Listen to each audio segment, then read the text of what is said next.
warahmatullahi wabarakatuh. Halo teman-teman, apa kabar semuanya? I wish you all are doing good right now. Nah, hari ini aku mau bikin video yang udah lama banget sebenarnya aku pengen bikin, yaitu tentang share pengalaman pembedahan 3 gigi bungsu. Jadi aku kan pernah operasi bedah mulut pengangkatan gigi bungsu pada Januari tahun 2019. Dan itu udah lama banget sih aku pengen share ke kalian. Tapi karena susah banget dapat waktu buat filming, jadi ketunda terus. Nah, baru sekarang aku bisa filming untuk video kali ini. Nah, yang pertama aku mau bahas adalah pertanyaan, gimana ceritanya kok bisa operasi gigi? Jadi gigi geraham bungsu aku itu kan ada 4 ya. 3 dari 4 gigi bungsu aku itu nggak bisa tumbuh karena ketika di ronsen panoramik, jadi ronsen panoramik tuh ronsen yang seluruh giginya kelihatan gitu loh teman-teman. Nah, itu semua gigi bungsuku ternyata mengalami impaksi atau arah tumbuh dari gigi itu tidak normal atau miring atau tidak menghadap ke atas sehingga giginya itu tidak bisa tumbuh secara normal. Nah, gigi semacam ini tuh harus dicabut karena mempengaruhi struktur gigi lainnya sehingga semakin tidak merata dan juga menyebabkan keluhan-keluhan di masa depan, misalnya sering sakit kepala, nyeri pundak, kemudian infeksi gigi, sarang bakteri, dan lain-lain. Nah, karena posisi gigiku ini belum muncul di permukaan gusi, jadi pengangkatannya itu melalui proses pembedahan gigi. Nah, alhamdulillah prosesnya itu bisa sekali jalan aja lewat operasi odontektomi namanya. Nah, pada ketiga gigi impaksi tersebut akhirnya semuanya bisa diangkat secara keseluruhan dalam satu waktu gitu. Jadi nggak perlu bolak-balik untuk mencabut satu gigi terus balik lagi, nanti sembuh gigi satu lagi dicabut dan seterusnya, seperti itu tidak. Nah, tapi tidak semua rumah sakit itu bisa melakukan pembedahan gigi sekaligus semacam ini, teman-teman. Jadi, teman-teman harus survei dulu di rumah sakit mana yang bisa melakukan pembedahan sekaligus terhadap gigi impaksi teman-teman itu. Nah, kalau aku dulu melakukan operasi itu di Rumah Sakit Tegal Yoso Klaten atau RSST Klaten, karena rumah sakit lainnya di Klaten itu untuk pembedahannya yang diizinkan itu adalah pembedahan ringan, jadi diambil satu gigi, nanti sembuh, balik lagi, diambil satu gigi lagi, sembuh, balik lagi, dan seterusnya. Jadi untuk waktunya akan memakan waktu yang lebih lama, kayak gitu. Untuk pertanyaan yang kedua, berapa juta biayanya? Nah, alhamdulillah karena ini semuanya tercover dengan BPJS, jadi biayanya adalah gratis, tidak dipungut biaya 1 peser pun. Tapi harus diikuti ya prosedurnya tuh seperti apa, mulai dari fase ke-1, kemudian mendapatkan rujukan ke rumah sakit, kemudian konsultasi dengan dokter yang ada di rumah sakit, sekaligus menentukan waktu operasinya, dan lain-lain. Itu juga memakan waktu yang lumayan juga, tergantung dari teman-teman, waktu teman-teman, dan juga waktu dokternya disesuaikan lagi, karena kan tiap individu masing-masing berbeda ya kesibukannya, seperti itu. Nah, masuk pertanyaan yang ketiga, yaitu berapa hari prosesnya. Jadi di sini prosesnya aku breakdown dalam 3 fase, yaitu pra-operasi, kemudian operasi, dan yang ketiga adalah pasca operasi. Yang pertama adalah pra-operasi.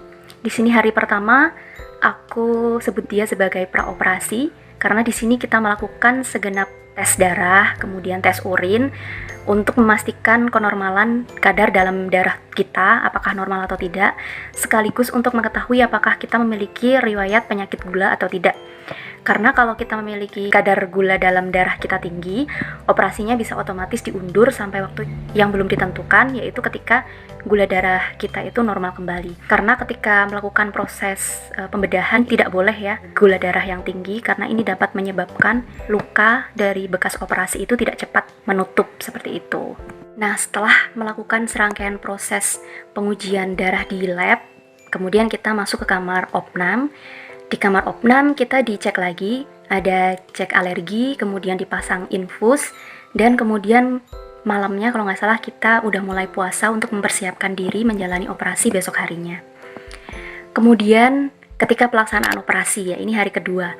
Nah, untuk pelaksanaan operasinya itu biasanya sebelum operasi kita dianjurkan untuk mandi bersih, kemudian kita dikasih baju operasi, kita disuruh pakai baju operasi, kemudian kita dibawa ke ruangan operasi oleh petugas, kemudian kita masuk ke ruang tunggu operasi.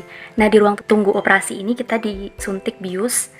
Jangan takut teman-teman, disuntik bius itu tidak sakit sama sekali karena memasukkan obat biusnya itu melalui selang pada infus kita. Jadi itu tidak sakit dan kita rasanya cuman kayak orang mau pingsan itu, tiba-tiba gelap, terus tiba-tiba kita tidur gitu aja. Kemudian untuk pelaksanaan operasinya, ini sekitar 1 sampai dengan 2 jam itu berada di ruang operasi.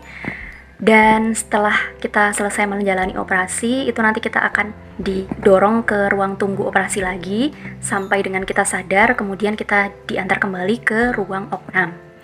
Nah, setelah itu, hari ketiga, yaitu adalah pemulihan dan juga pemeriksaan pasca operasi. Di sini kalau misalnya kita sudah dalam keadaan yang baik, kita bisa dipulangkan, seperti itu. Selanjutnya pertanyaan, sakit nggak Mbak waktu dicabutnya? Nah di sini alhamdulillah itu nggak sakit sama sekali karena kita pakai bius total ya, jadi sakitnya tuh nggak berasa sama sekali. Kemudian pertanyaan, setelah itu bengkak nggak? Iya bengkak, dan bengkaknya itu selama sekitar 5 hari. Dan selama 5 hari itu kalau kita ngomong juga artikulasinya nggak jelas karena itu masih sangat bengkak ya. Sayangnya fotonya tuh ada di HP ku yang lama, jadi nggak bisa aku tunjukkan sekarang. Habis itu ada pertanyaan, sakit nggak Mbak habis operasinya? Nah kalau sakit atau enggaknya itu tergantung dari ambang sakitnya masing-masing ya teman-teman, karena setiap individu itu memiliki ambang sakit yang berbeda-beda. Tapi kalau aku alhamdulillah ketika itu emang dikasih obat sama dokter ya, obat pereda rasa nyeri, asam mefenamat, yang hanya boleh dikonsumsi ketika merasakan rasa sakit pada bekas jahitan. Tetapi ketika itu alhamdulillah aku sama sekali nggak ada yang aku minum obatnya. Jadi aku merasa bahwa saat itu aku tidak terlalu merasakan nyeri pada gusi bekas jahitan gitu. Terus apa yang harus diperhatikan supaya cepat sembuh jahitannya? Nah, supaya cepat sembuh jahitannya kita harus selalu menjaga kebersihan gigi dan mulut.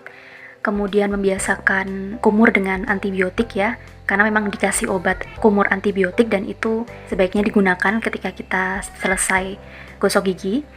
Kemudian hati-hati ketika menggosok gigi karena jahitannya kan belum kering ya, tapi walaupun begitu kita harus tetap gosok gigi dengan bersih gitu.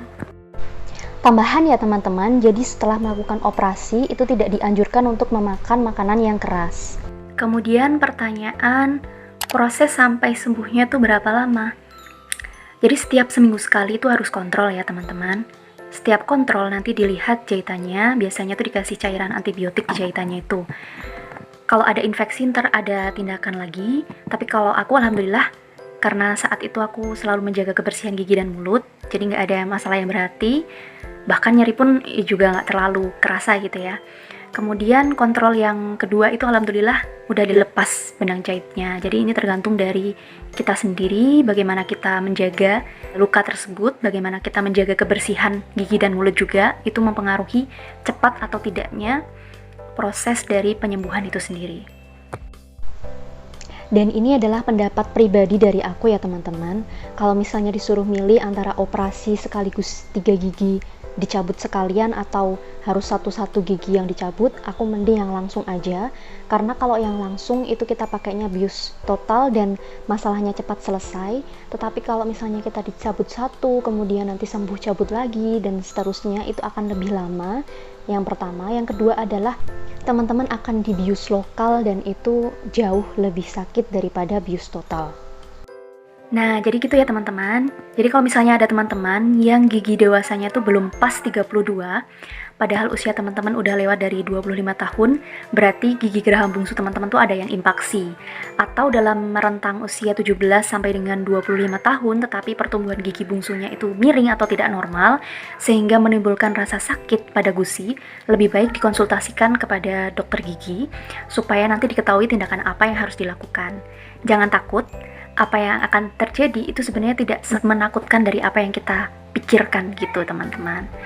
So, itu aja video aku kali ini. Semoga video ini dapat bermanfaat untuk teman-teman semuanya. Jangan lupa untuk subscribe, like, komen, dan juga share video ini kalau ini adalah video yang bermanfaat. Dan sampai jumpa kembali di video selanjutnya. Terima kasih.